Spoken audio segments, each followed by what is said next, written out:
राधा स्वामी। राधा स्वामी दयाल की दया, राधा स्वामी सहाय, राधा स्वामी। सभी सत्संग प्रेमियों को सविता राधा स्वामी का प्यार भरा आशीर्वाद। मैं सविता राधा स्वामी दीनोदय आश्रम में जो नियमावली सत्संगियों के लिए होनी चाहिए उसका वर्णन कर रही हूँ। अगर ये नियम माने गए और इन पर अमल किया गया तो संगत का कल्याण होगा, नहीं तो जो हम कर रहे हैं वो सब मालिक की मौज रजा के खिलाफ है। राधा स्वामी सत्संग दीनोद कोई संस्था या अनाथ आश्रम नहीं है कि कोई यहाँ पर आकर अपने गुदड़े गाबे डाल दे और पड़ा रहे।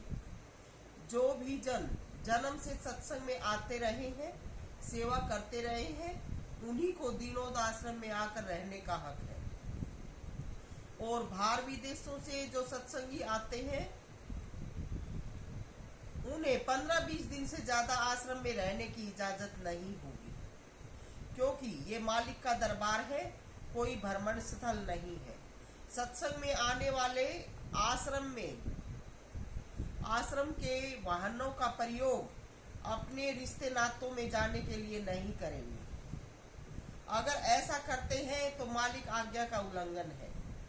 आश्रम में रहने वाली लड़कियां बिना इजाजत के बाहर के सत्संगों में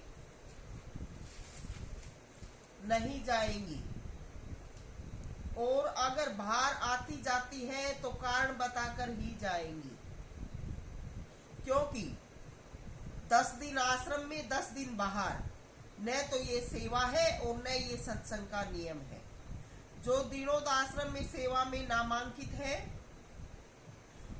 उनको हर रोज सुबह शाम दर्शन व सत्संग मिलता है, इसलिए उनको आए दिन बाहर के सत्संग आयोजनों में जाना जरूरी नहीं है, क्योंकि वो दीनोद में सेवा के लिए रखी गई है, तो वो अपना आश्रम में रहकर सेवा का कार्य करें। और दीनोद आश्रम में एक शामपट भी लगाना होगा।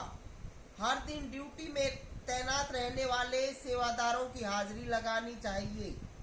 कौन कौन ड्यूटी पर है, कौन आश्रम में निठल्ले हैं। आश्रम में किसी को बंद कमरों में चाय पानी नहीं दिया जाएगा, नहीं दिया जाना चाहिए। जहां पर भंडारा है सभी चाय पानी वहीं करेंगे। विदेशों से आने वालों को आश्रम की निजी सेवा नहीं दी जाएगी, वो बाहर रहकर सेवा करेंगे। सेवा में किसी की कोई नातेदारी नहीं चलेगी। कोई जीवन बाहर दुनिया या विदेशों में बिताए और फिर आकर सबसे आगे रहे, ये मौज के खिलाफ होगा। 45-50 साल से ऊपर सेवा में नहीं रखे जाएंगे। ये नियम काफी समय पहले ही बताया गया था। आज हम देखते हैं कि 70-75 साल तक तो बाहर विदेशों में सैर सपाटों में मौज मस्ती का जीवन बिताते हैं, और जब बुढ़ापा आता है और वो भाऊ बेटे जब घर से निकाल देते हैं तो आश्रमों में आकर ठिकाना बना लेते हैं। ये मालिक का दरबार का नियम नहीं है। बाहर से जो आते हैं एक आध दिन किसी की मजबूरी हो रह सकते हैं, कोई भी लगातार गुजरान नहीं करेगा। हम देखते हैं कि 40-50 साल तक कोई आश्रम में कदम नहीं रखते, और फिर जब उनका वक्त बुरा पड़ जाता है तो वो ये आश्रम में आके अपने गुदड़गा पे डाल देते हैं, और महीना 20 दिन वहां रहकर सभी पे राज करने लगते हैं। क्या ये सत्संग का कायदा है? क्या और यहाँ तक महाराज जियों के साथ भी जो अनुभवी और पुराने सत्संगी हैं वही रहने चाहिए। आए को 2 दिन नहीं होते, 10-5 मिनट प्यार से बोल लिया, वो ही फिर आगे हो जाता है। और ऐसे चलते हैं जैसे तो भेड़ बकरियों के लंगार चल रहे हैं, किसी को कोई सेंस नहीं।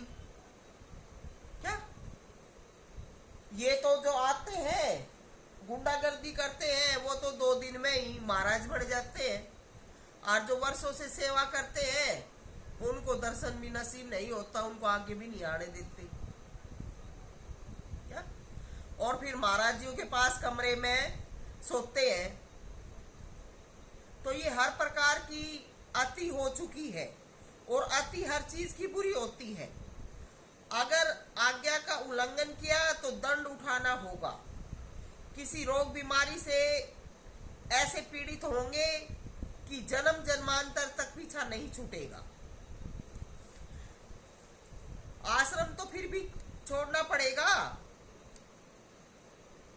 इसलिए समय रहते अगर कब्जा छोड़ देते हो तो अच्छा है, नहीं तो कब्जा तो छोड़ना पड़ेगा। समझाते समझाते अति हो चुकी है, अगर अब भी नहीं माने तो कुदरत के हाथों मानोगे। आश्रम को पाक व दुरुस्त रखने का हमारा फर्ज बनता है। हमने मालिक की हर रजा को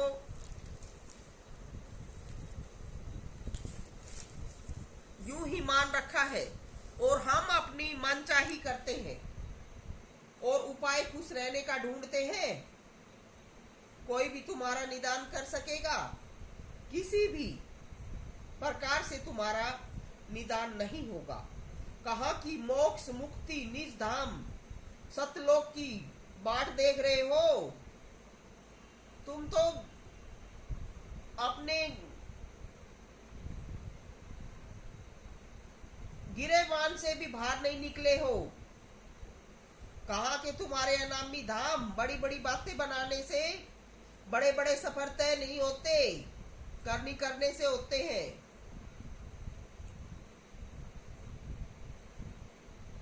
और कोई भी दूर दराज के जो देशों से आने वाले हैं, शहरों से आने वाले हैं, आश्रम में उनका प्रबंध बाहर ही करना चाहिए। अगर किसी को सत्संग प्यारा है तो अपने स्वदेश में रहें, समय पर सेवा की ड्यूटी करें। मेरी सविता राधा स्वामी की रीसोड़ ना करें। मुझे बाहर बसाने वाले आप ही हैं। मेरी ये रजा नहीं थी, तुम ही ने मजबूर किया था, मगर दूसरे किसी को ये हक नहीं मिलेगा। सत्संग में किसी के साथ भेदभाव न करें। जो पहले आते हैं वो आगे बैठेंगे, बस साफ सफाई का ध्यान रखना है। बाद में आते हैं वो पीछे बैठेंगे। कोई भी बाद में आकर आगे बैठते हैं वो मालिक की आज्ञा का उल्लंघन करते हैं, अनसुनी करते हैं। ये उनका सत्संग नहीं है, ये उनका सत्संग मर्यादा को भंग करना है, सत्संग करना नहीं है। चाहे कोई राजा है, चाहे कोई रंक है, सभी के साथ एक नियम चलेगा। हमारे राधा स्वामी सत्संग विनोद को बड़े बड़े बुजुर्ग सत्संगी भी और बड़े बड़े इफ्तारों पर और बड़े नाज के साथ गाया जाता है, मालिक का दरबार, मालिक का दरबार। लेकिन जब उस मालिक के दरबार में जाते हैं, वहां का व्यवहार देखते हैं, वहां की करनी देखते हैं, तो देखकर पता लगता है कि हम क्या है। और हमें ये झूठे ढकोसले करते हुए शर्म भी नहीं आती है। क्या कहा के सत्संगी, हम तो सामान्य इंसान भी नहीं बने हैं। अब तक जो भी राधा स्वामी सत्संग विनोद में हो चुका है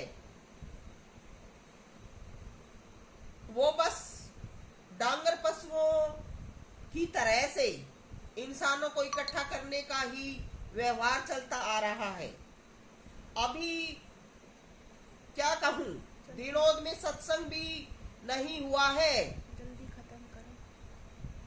मैं सविता राधा स्वामी क्या कह रही हूं, अभी तो दिनोद में सत्संग शुरू भी नहीं हुआ है। क्या? जब सत्संग शुरू होगा तो ही सभी का उद्धार और कल्याण होगा। जो अपने आप में ज्यादा बड़े बने हैं उन्हीं के लिए मैंने ये संदेश दिया है। सविता मोजाधीन राधा स्वामी।